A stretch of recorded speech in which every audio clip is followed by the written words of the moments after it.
आप सुनेंगे मुंशी प्रेमचंद द्वारा लिखित उपन्यास गबन का छठा भाग।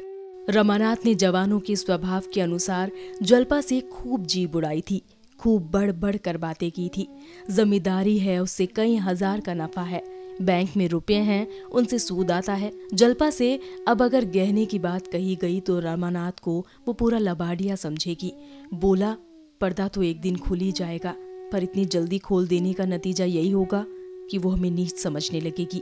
शायद अपने घर वालों को भी लिख भेजे, चारों तरफ बदनामी होगी। दयानाथ, हमने तो दीनदयाल से ये कभी नहीं कहा था कि हम लखपति हैं। रमानाथ, तो आपने यही कब कहा था कि हम उधार गहने लाए हैं और 2-4 दिन में लौटा देंगे? आखिर ये सारा स्वांग अपनी धाक बैठाने के लिए ही किया था या कुछ और? दयानाथ, तो फिर किसी दूसरे बहाने से मांगना पड़ेगा, बिना मांगे काम नहीं चल सकता। कल या तो रुपया देने पड़ेंगे या गहने लौटाने पड़ेंगे, और कोई राह नहीं। रमानाथ को कोई जवाब न दिया। रमानाथ ने कोई जवाब न दिया। जागेश्वरी बोली, और कौन सा बहाना किया जाएगा? अगर कहा जाए किसी को मंगनी देनी है तो शायद वो देगी नहीं, देगी भी तो 2-4 दिन में लौटाएंगे कैसे? दयानाथ को एक उपाय सूझा। बोले, अगर उन गहनों के बदले मुलम्मे के गहने दे दिए जाएं? मगर तुरंत ही उन्हें ज्ञात हो गया कि ये लचर बात है। खुद ही उसका विरोध करते हुए कहा, हाँ, बाद मुलम्मा उड़ जाएगा तो फिर लज्जित होना पड़ेगा। अक्ल कुछ काम नहीं करती। मुझे तो यही सोचता है ये सारी स्थिति उसे समझा दी जाए। जरा देर के लिए उसे दुख तो जरूर होगा, लेकिन आगे के वास्ते रास्ता साफ हो जाएगा। संभव था, जैसा दयानाथ का विचार था, कि जल्पा रो धोकर शांत हो जाएगी, पर रमा की इसमें किरकिरी होती थी। फिर वो मुंह न दिखा सकेगा। जब वो उससे कहेगी, तुम्हारी जिम्मेदारी क्या हुई, बैंक के रुपये क्या हुए, तो उसे क्या जवाब देगा? विरक्त भाव से बोला, इसमें बेइज्जती के सिवा और कुछ ना होगा। क्या आप सर्राफ को 2-4-6 महीने नहीं टला सकते? आप देना चाहे तो इतने दिनों में 1000-1200 रुपए बड़ी आसानी से दे सकते हैं। दयानाथ ने पूछा, कैसे? रमानाथ, उसी तरह जैसे आपके और भाई करते हैं। दयानाथ, वो मुझसे नहीं हो सकता। तीनों कुछ देर तक मौन बैठे रहे। दयानाथ ने अपना फैसला सुना दिया। जागेश्वरी और रमा को ये फैसला मंजूर न था, इसीलिए अब इस गुत्थी को सुलझाने का भार उन्हीं दोनों पर था। जागेश्वरी ने भी एक तरह से निश्चय कर लिया था। दयानाथ को झक मारकर अपना नियम तोड़ना पड़ा। ये कहाँ की नीति है कि हमारे ऊपर संकट पड़ा हुआ है और हम अपने नियमों का राग अलापते जाएं। रमानाथ बुरी तरह फंसा हुआ था। वो खूब जानता था कि पिताजी ने जो काम कभी नहीं किया वो आज ना करेंगे। उन्हें जल्पा से गहने मांगने में कोई संकोच ना होगा, और यही वो ना चाहता था। वो पछता रहा था कि मैंने क्यों जल्पा से डींगे मारी। अब अपने मुंह की लाली रखने का सारा भार उसी पर था। जल्पा की अनुपम छवि ने पहले ही दिन उस पर मोहिनी डाल दी थी। वो अपने सौभाग्य पर फूला न समाता था। क्या ये घर ऐसी अनन्य सुंदरी की योग्य था? जल्पा के पिता 5 रुपए के नौकर थे, पर जल्पा ने कभी घर में झाड़ू ना लगाई थी, कभी अपनी धोती ना छाटी थी, अपना बिछावना ना बिछाया था। दयानाथ 5 रुपए पाते थे, पर यहाँ केवल दयानाथ 50 रुपए पाते थे, पर यहाँ केवल चौका बासन करने के लिए महरी थी। बाकी सारा काम अपने ही हाथों करना पड़ता था। जल्पा शहर और देहात का फर्क क्या जाने। शहर में रहने का उसे कभी अवसर ही ना पड़ा था। कई बार पति और सास से आश्चर्य पूछ चुकी थी, क्या यहाँ कोई नौकर नहीं है? जल्पा के घर दूध, घी, दही की कमी ना थी। यहाँ बच्चों को भी दूध में असर ना था। इन सारे अभावों की पूर्ति के लिए रमानाथ के पास मीठी मीठी बड़ी बड़ी बातों के सिवा और क्या था? घर का किराया 5 रुपया था, रमानाथ ने 15 बतलाए थे। लड़कों की शिक्षा का खर्च मुश्किल से 10 रुपया था, रमानाथ ने 40 बतलाए थे। उस समय उसे उसकी जरा भी शंका ना थी कि एक दिन सारा भांडा फट जाएगा। मिथ्या दूरदर्शी नहीं होता, लेकिन वो दिन जल्दी आएगा ये कौन जानता था। अगर उसने ये डींगे न मारी होती तो जागेश्वरी की तरह वो भी सारा भार दयानाथ पर छोड़कर निश्चिंत हो जाता। लेकिन इस वक्त वो अपने ही बनाए हुए जाल में फंस गया था। कैसे निकले? उसने कितने ही उपाय सोचे, लेकिन ऐसा कोई ना था जो आगे चलकर उसे उलझनों में न डाल देता, दलदल में न फंसा देता। एकाएक उसे एक चालाकी सूझी। उसका दिल उछल पड़ा, पर इस बात को वो मुंह तक न ला सका। ओह, कितनी नीचता है, कितना कपट, कितनी निर्दयता! अपनी प्रियसी के साथ ऐसी धूर्तता! उसके मन ने उसे धिक्कारा। अगर अब इस वक्त उसे कोई और 1,000 रुपए दे देता तो वो उसका उम्र भर के लिए गुलाम हो जाता। दयानाथ ने पूछा, कोई बात सूझी? मुझे तो कुछ नहीं सूझता। कोई उपाय सोचना ही पड़ेगा। आप ही सोचिए, मुझे तो कुछ नहीं सूझता। क्यों नहीं उससे 2-3 गहने मांग लेते? तुम चाहो तो ले सकते हो, हमारे लिए मुश्किल है। मुझे शर्म आती है। तुम बड़े विचित्र आदमी हो, ना खुद मांगोगे ना हमें मांगने दोगे, तो आखिर ये नाव कैसे चलेगी? एक बार नहीं 1000 बार कह चुका कि मुझसे कोई आशा मत रखो। मैं अपने आखिरी दिन जेल में नहीं काट सकता। इसमें शर्म की क्या बात है?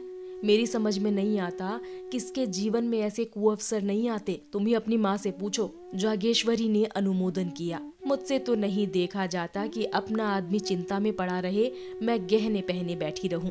नहीं तो आज मेरे पास भी गहने ना होते। एक एक करके सब निकल गए।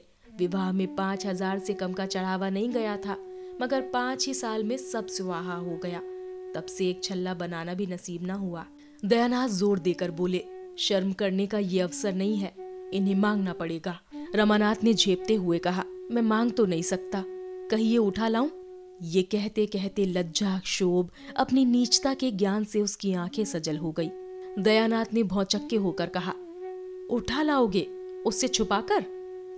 रमानाथ ने तीव्र कंठ से कहा, और आप क्या समझ रहे हैं? दयानाथ ने माथे पर हाथ रख लिया और एक क्षण के बाद आहत कंठ से बोले, नहीं, मैं ऐसा ना करने दूंगा। मैंने छल कभी नहीं किया और ना कभी करूंगा, वो भी अपनी बहू के साथ। छी छी, जो काम सीधे से चल सकता है उसके लिए ये फरेब। कहीं उसकी निगाह पड़ गई तो समझते हो वो तुम्हें दिल में क्या समझेगी? मांग लेना इससे कहीं अच्छा है। रमानाथ, आपको इससे क्या मतलब? मुझसे चीजें ले लीजिएगा, मगर जब आप जानते थे ये नौबत आएगी तो इतने जेवर ले जाने की जरूरत ही क्या थी? व्यर्थ की विपत्ति मोल ली। इससे कई लाख गुना अच्छा था कि आसानी से जितना ले जाते उतना ही ले जाते। उस भोजन से क्या लाभ कि पेट में पीड़ा होने लगे। मैं तो समझ रहा था कि आपने कोई मार्ग निकाल लिया होगा। मुझे क्या मालूम था कि आप मेरे ही सिर पर ये मुसीबतों की टोकरी पटक देंगे, वरना मैं उन चीजों को कभी ना ले जाने देता। दयानाथ कुछ लज्जित होकर बोले, इतने पर ही चंद्रहार न होने से वहां तो हाय तौबा मच गई। रमानाथ, उस हाय तौबा से हमारी क्या हानि हो सकती थी? जब इतना करने पर भी हाय तौबा मच गई तो मतलब भी तो पूरा ना हुआ। उधर बदनामी हुई, इधर ये आफत सिर पर आई। मैं ये नहीं दिखाना चाहता कि हम इतने फटे हाल हैं। चोरी हो जाने पर तो सब्र करना ही पड़ेगा। दयानाथ चुप हो गए। उस आवेश में रमा ने उन्हें खूब खरी खरी सुनाई और वो चुपचाप सुनते रहे। आखिर जब ना सुना गया तो उठकर पुस्तकालय चले गए। ये उनका नित्य का नियम था। जब तक 2-4 पत्र पत्रिकाएं ना पढ़ लें उन्हें खाना ना हजम होता था। उसी सुरक्षित गढ़ी में पहुंचकर घर की चिंताओं और बाधाओं से उनकी जान बचती थी। रमानाथ भी वहां से उठा, पर जल्पा के पास ना जाकर अपने कमरे में गया। उसका कोई कमरा अलग तो था नहीं, एक ही मर्दाना कमरा था। इसी में दयानाथ अपने दोस्तों से गपशप करते, दोनों लड़के पढ़ते और रमा मित्रों के साथ शतरंज खेलता। रमा कमरे में पहुंचा तो दोनों लड़के ताश खेल रहे थे। गोपी का 13वां साल था, विशंभर का 9वां। दोनों रमा से थर थर कांपते थे। रमा खुद खूब ताश और शतरंज खेलता, पर भाइयों को खेलते देखकर हाथ में खुजली होने लगती थी। खुद चाहे दिन भर सैर सपाटे किया करे, मगर क्या मजाल कि भाई कहीं घूमने निकल जाएं। दयानाथ खुद लड़कों को कभी ना मारते थे, अवसर मिलता तो उनके साथ खेलते थे। उन्हें कनकौवे उड़ाते देखकर उनकी बाल प्रकृति सजग हो जाती थी। 2-4 पेच लड़ा देते। बच्चों के साथ कभी कभी गुल्ली डंडा भी खेलते थे। इसीलिए लड़के जितना रमा से डरते उतना ही पिता से प्रेम करते थे। रमा को देखते ही लड़कों ने ताश को टाट के नीचे छिपा दिया और पढ़ने लगे। सिर झुकाए चपत की प्रतीक्षा कर रहे थे, पर रमानाथ ने चपत नहीं लगाई। मोढ़े पर बैठकर गोपीनाथ से बोला, तुमने भंग की दुकान देखी है ना, नुक्कड़ पर? गोपीनाथ प्रसन्न होकर बोला, हाँ देखी है, क्यों नहीं, जाकर 4 पैसे का माजून ले लो, दौड़े हुए आना। हाँ, हलवाई की दुकान से आधा सेर मिठाई भी लेते आना, ये लो रुपया। कोई 15 मिनट में रमा ये दोनों चीजें ले जल्पा के कमरे की ओर चला। रात के 10 बज गए थे। जल्पा खुली हुई छत पर लेटी हुई जेठ की सुनहरी चांदनी के सामने फैले हुए नगर के कलश, गुंबद और वृक्ष स्वप्न चित्रों से लगते थे। जल्पा की आंखें चंद्रमा की ओर लगी हुई थी। उसे ऐसा मालूम हो रहा था, मैं चंद्रमा की ओर उड़ी जा रही हूँ। उसे अपनी नाक में खुशकी, आंखों में जलन और सिर में चक्कर मालूम हो रहा था। कोई बात ध्यान में आते ही भूल जाती और बहुत याद करने पर भी याद ना आती थी। एक बार घर की याद आई, रोने लगी। एक ही क्षण में सहेलियों की याद आई, हंसने लगी। सहसा रमानाथ हाथ में एक पोटली लिए मुस्कुराता हुआ आया और चारपाई पर बैठ गया। जल्पा ने उठकर पूछा, पोटली में क्या है? बूझ जाओ तो जानू। हंसी का गोलगप्पा है। मतलब? नींद की गठरी होगी। मतलब? तो प्रेम की पिटारी होगी। ठीक, आज मैं तुम्हें फूलों की देवी बनाऊंगा। जल्पा खिल उठी। रमा ने बड़े अनुराग से उसे फूलों के गहने पहनाना शुरू किए। फूलों के शीत कोमल स्पर्श से जल्पा के कोमल शरीर में गुदगुदी सी होने लगी। उन्हीं फूलों की भांति उसका एक एक रोम प्रफुल्लित हो गया। रमा ने मुस्कुराकर कहा, कुछ उपहार? जल्पा ने कुछ उत्तर न दिया। इस वेश में पति की ओर ताकते हुए भी उसे संकोच हुआ। उसकी बड़ी इच्छा हुई कि जरा आईने में अपनी छवि देखे। सामने कमरे में लैंप जल रहा था। वो उठकर कमरे में गई और आईने के सामने खड़ी हो गई। नशे की तरंग में उसे ऐसा मालूम हुआ कि सचमुच फूलों की देवी हूं। उसने पानदान उठा लिया और बाहर आकर पान बनाने लगी। रमा को इस समय अपने कपट व्यवहार पर बड़ी ग्लानि हो रही थी। जल्पा ने कमरे से लौटकर प्रेमोल्लासित नजरों से उसकी ओर देखा तो उसने मुंह उधर कर लिया। उस सरल विश्वास से भरी हुई आंखों के सामने वो ताक ना सका। उसने सोचा, मैं कितना बड़ा कायर हूं। क्या मैं बाबूजी को साफ साफ जवाब न दे सकता था? मैंने हामी ही क्यों भरी? क्या जल्पा से घर की दशा साफ साफ कह देना मेरा कर्तव्य ना था? उसकी आंखें भर आई। जाकर मुंडेर के पास खड़ा हो गया। प्रणय के उस निर्मल प्रकाश में उसका मनोविकार किसी भयंकर जंतु की भांति घूरता हुआ जान पड़ता था। उसे अपने ऊपर इतनी घृणा हुई कि एक बार जी में आया सारा कपट व्यवहार खोल दूं, लेकिन संभल गया। कितना भयंकर परिणाम होगा। जल्पा की नजरों से फिर जाने की कल्पना ही उसके लिए असहाय थी। जल्पा ने प्रेम सरल नजरों से देखकर कहा, मेरे दादाजी तुम्हें देख कर गए और अम्मा जी से तुम्हारा बखान करने लगे, तो मैं सोचती थी तुम कैसे होंगे। मेरे मन में तरह तरह के चित्र आते थे। रमानाथ ने एक लंबी सांस खींची, कुछ जवाब न दिया। जल्पा ने फिर कहा, मेरी सखियां तुम्हें देखकर मुग्ध हो गई। शहजादी तो खिड़की के सामने से हटती ही ना थी। तुमसे बातें करने की उसकी बड़ी इच्छा थी।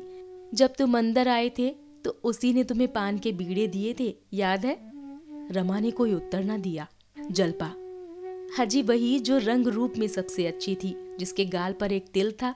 तुमने उसकी ओर बड़े प्रेम से देखा था। बेचारी लाज के मारे गड़ गई थी। मुझसे कहने लगी, जीजा जी तो बड़े रसिक जान पड़ते हैं।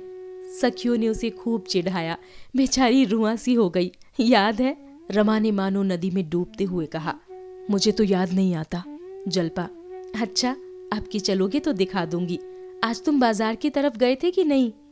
रमा ने सिर झुकाकर कहा, आज तो फुर्सत नहीं मिली।